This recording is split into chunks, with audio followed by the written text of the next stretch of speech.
keterlibatan banyak orang di sini, kalau Nikita Mirjani berani membuka suara, dia bisa ajukan justice collaborator. Ada lagi fitnahan, dibilang katanya gue meres 5 miliar. Gue aja gak terima uang sepeser pun loh dari kalian. Sepeser pun gue tidak terima uang. Ya. Jadi kira-kira kapan? Enggak, tunggu dulu. Ini mumpung kita bisa berkomunikasi ya. Karena kan kalau gue lihat dari story-story kalian nih seolah-olah nih, oh gue punya buktinya, gue keluarin. Pertama, kedua, gue ini bilang saya narkoba lah, tadi. cek dong. Gue kan bilang gue ini bukan bandar narkoba. Kenapa gue bilang lu bandar narkoba? Cek lagi, belum dihapus kok storynya satu pun. Cek lagi, ya. Terus tuh kenapa tuh para cecunguk tuh pada sok-sokan nantangin? Oke. Kedua, denger dulu, ini mumpung lagi bisa komunikasi ya. Nih, kedua ya.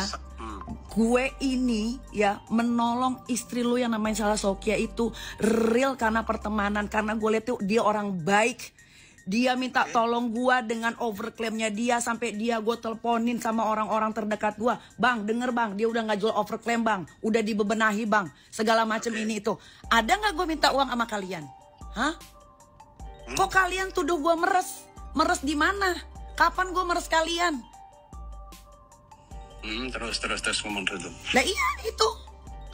Di story bor kalian semua nyerang gue. Dibilang gue lagi, tadi gue lagi kerja, gue lagi di atas panggung, nggak mungkin kucuk-kucuk gue angkat telepon. Pekerjaan gue lebih penting. Iya, sama paham. Iya, kenapa bilangnya kertar-kertir? Siapa yang kertar-kertir? Kakak mau jelasin ini kan. Jadi gini aja, kapan kita bisa ketemu? Nanti kakak pulang dulu ke Indonesia, ketentukan waktu di mana kita ketemu dulu. Si Herlina juga ngomong asal bacotnya, asal congornya aja. Dari awal bang, ya.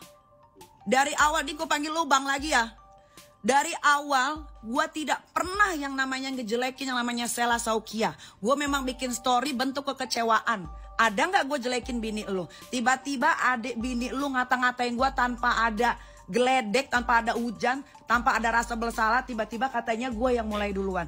Ini benar-benar pelajaran yang sangat-sangat berharga buat kalian ya.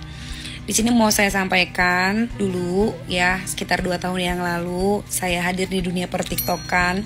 Itu saya melihat penjualan krimnya Kak Sheila Shaukia, Dr. Reza, itu benar-benar luar biasa banget karena mereka pampang sendiri ya hasil dari penjualannya. Dan ternyata kalian bisa melihat bahwa produknya itu adalah overclaim, bahkan ada yang oplosan.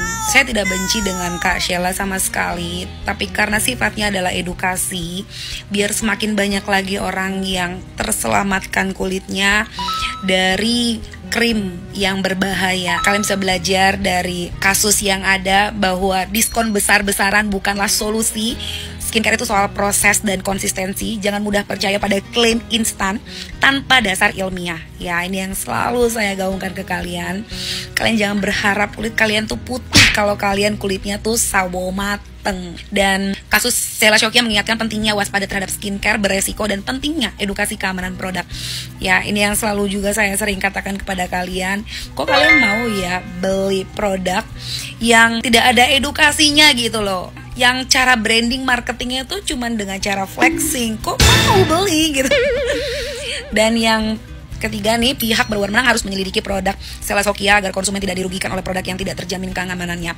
Guys, doa-doa kalian sudah mulai terjamahkan. Kekecewaan kalian itu berbuahkan hasil, tidak untuk mensyukuri orangnya, tapi dengan kejadian ini kalian harus lebih waspada lagi ya, khususnya terhadap produk-produk yang menggiurkan dengan diskon besar-besaran, hasilnya instan. Kalian mulai belajar dari situ, oke? Semoga kalian semakin lebih mengerti lagi cara menggunakan skincare dan juga cara memilih skincare supaya kulit kalian tidak menjadi korban, karena saya tahu betul wajah itu adalah investasi untuk membuat kita tuh lebih percaya diri.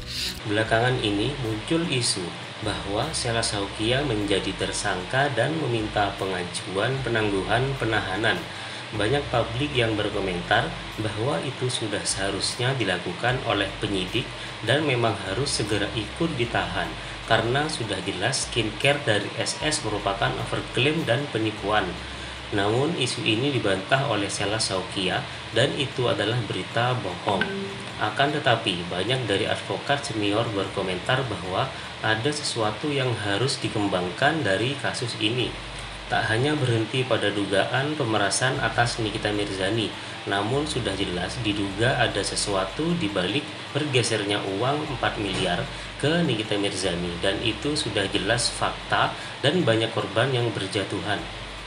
Dan orang kalau mau meras, ya kan, contohnya, itu kan tidak mungkin juga kalau orang tidak ada masalah dengan yang bersangkutan. Faktanya kan yang sekarang yang mengaku korban, dia yang mencari, menyerahkan uang kepada yang bersangkutan. Apakah itu dia anggap pemerasan? Saya yakin sekali nanti di pengadilan itu akan dibuktikan. Karena apa? Karena yang mencari yang namanya yang mengaku korban ini yang mencari NM melalui DRO ini. Lalu menyerahkan uang sebanyak itu untuk apa? Kalau tidak ada sesuatu yang melatar belakangi penyerahan duit tersebut. Kita buat gerakan ya, sesuai yang semalam hadir live kita sekarang mulai gerakan, kita tunjukkan ya kalau Dovtif berani berjuang, berani menjadi garda terdepan, berani menjadi tumbal dalam penyelamatan skincare ini, berani mencerdaskan kita, apalagi kaum ibu-ibu ya berkaitan dengan skincare. Kita tunjukkan bahwa kita peduli dengan Dovtif dengan cara bikin VT, atau kalau tidak bikin VT, hashtag Dovtif ya, hashtag Dovtif. Jadi yang melapor Nikita Mirzani pun harus hati-hati. Karena apa? Dia juga tidak menutup kemungkinan bisa jadi tersangka. Kenapa? Dia kalau memang waktu itu dia tidak bersalah, kenapa dia mau kasih Nikita Mirzani 2 miliar? Kan seperti itu. Jadi dia juga yang melapor harus sangka. Kalau saya jadi Nikita, saya mau lapor balik juga. Ada advokat senior juga yang membela akan kebenaran dalam kasus ini. Advokat senior Gatot mengatakan bahwa Nikmir dan Dovtif seharusnya dilindungi oleh penegak hukum karena mereka sudah mati-matian membela dan mengungkap kebenaran yang sesungguhnya terjadi. Gue tetap justice for Nikita Mirzani, menegakkan keadilan. Karena ada orang yang membuat skincare overclaim tetapi tidak ditahan. Sudah banyak korban. Dan terkhusus kepada si bawang putih, ya si bawang putih yang abu-abu itu, sebentar lagi pengadilan akan mendekatin. Tolong datang dan on time. Pakai outfit yang bagus dan siapkan tenaga. Tenaga ini super sangat berpower. Ya. Siapkan tenaga, jangan sampai nanti ada drama pingsan, drama ini, drama ono lagi. Ada indikasi-indikasi orang-orang yang terlibat di dalamnya. Jadi kalau penyidik, ketika ada pengembangan kasus dan penyidik menduga ada yang orang lain yang terlibat, pasti akan dipanggil semua.